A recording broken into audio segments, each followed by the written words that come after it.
Hey everyone, how's it going? So Tesla released a improvement to version 11 software. Now we're under 2021.40.30. There's some improvement, but there's no change to the actual user interface and where all the applications are at.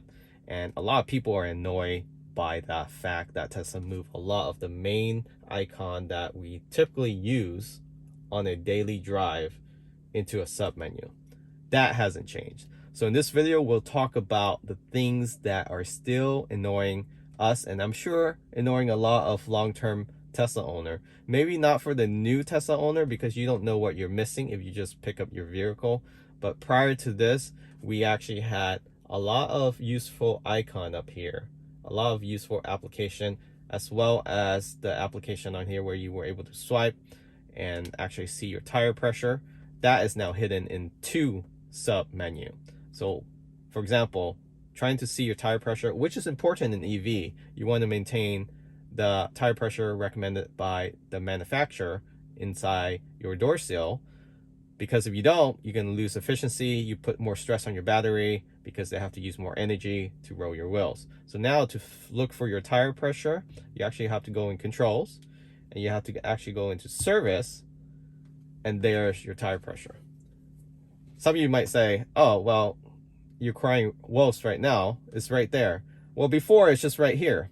And for new user or people who are not tech savvy or they don't go into submenu too often, it's not going to be right here. Now, my tire pressure is low because I haven't been monitoring. Usually when it's here, I'm always constantly checking it to make sure that I have the right pressure. I should be at 40, I think 44, 43 or 44 in these 22s.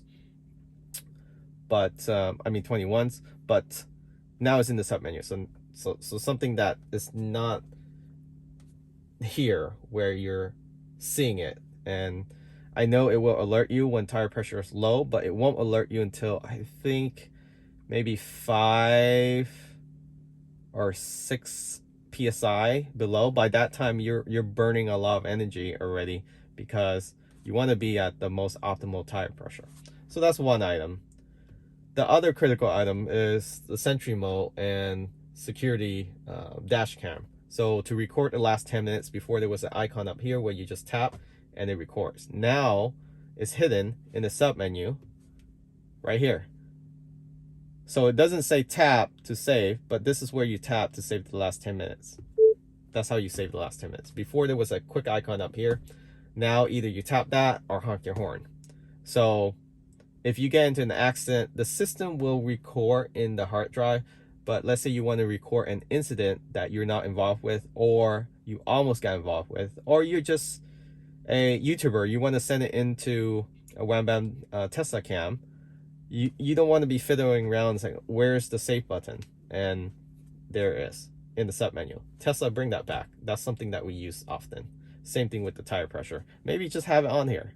Why not have it on here as a permanent view of all the tire pressure?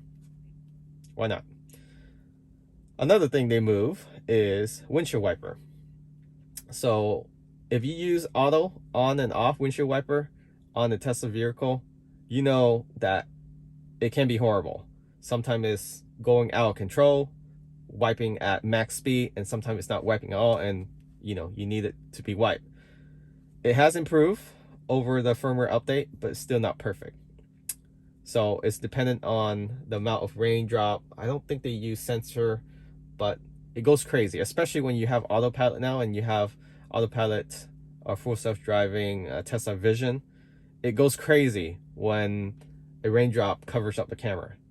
So even if you're not using autopilot, it will force you to be auto. And sometimes you just want to turn it off after you get off autopilot or full self-driving. You can't in a quick menu. You actually have to go in the sub menu. Before it was over here, then they move it down here, which is perfect, the on and off under this bar right here.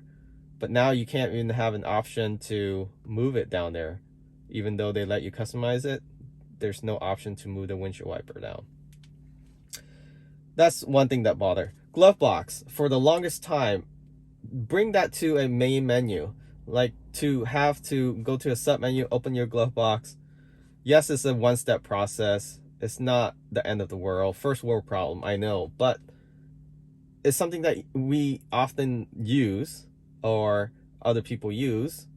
Have it in the quick menu here. Have it on an icon here. I don't know. Just glove box, somewhere. Just have an icon. Maybe have a option to put it down here. Why put it in the sub menu? And why make this whole control the same color? It's all gray. I like how they designed it before, when they had icons like these, just like you see in an iPhone or an Android, just a quick swipe. I know they're trying to match what the new refresh S and X looks like, the display and how it's laid out, the squarish look, more like Microsoft look versus Apple. Don't do that. That's horrible. This is hard to see, and I'm nearsighted. Even with glasses, I have trouble finding initially where all these functions are. The fonts is so small. I'm not that old, so imagine somebody who don't have good eyesight. This is horrible for them. And duplication. Why have garage opener in 3 spot? 1, 2, 3. Have a glove box here. Come on. Have the dash cam over here instead of that garage opener. Why are there 2 spot for garage opener? I don't need that. I mean, whoever's designing this obviously has not been driving for a long periods of time. So if they are a daily driver and they use this display often, they will know what frequent app we use. So hopefully they fix this in the future, make more of the useful icons available here, or at least have options to put it down here. I like the fact that you can customize putting 4 icons here, but 4 is not enough. You need maybe 6. There's a lot of real estate here. Also, the AC and heater, this is too gray out. I can barely even see the dual climate unless I touch on it. I know you have to sit on it to actually see it, but I'm sitting about a feet away, and this is already hard to see. So you got to tap that, and it doesn't pop up right away. You got to tap it one more time to get the sub menu to pull up, to have controls for your rear. I do like the fact that now they have controls for the rear and the front as a separate icon versus before it's all in one menu. It's something to get used to. But the seat heater, this can be annoying too. So if you want to turn on the seat heater for your rear passenger, you will actually have to click on the rear. So it's an extra step. But I do like the fact that they allow you to turn on and off the rear, AC on and off, heated seat, so forth. So now you have dual climate. You can control both sides. So this layout is fine. It's just, it just pops up after you have to click it a couple times. And another annoying part is if I lower the temperature all the way down to low, the AC automatically turn on. Sometimes I just want ventilated air from outside. If it's cool, I just have it on so it goes through the HEPA filter. But I don't want the AC on because it's already cool outside. But I just want it on low so I get the same temperature as the exterior. Now, when you push it low, the AC automatically turn on. So let's say if I'm on 61, if I go on low, it automatically turn AC. That's annoying. And also, if I drive without buckling my seatbelt, the car parks itself. So let's say I buckle my seatbelt, and then I unbuckle it.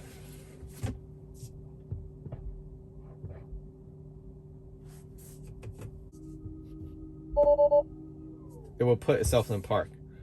So there are times where that can be annoying because when I'm pulling up into a driveway, I usually buckle my seatbelt simultaneously while I'm putting the car in park. I know it's a safety feature, but that's also an annoying part of this safety feature that they have. Yes, we always buckle a seatbelt, but sometimes you might be driving, pulling up into a garage. You don't need to buckle your seatbelt, but that's a debatable argument right there. Otherwise, those are the complaints we have. Let me know down in the comments what annoys you most about version 11.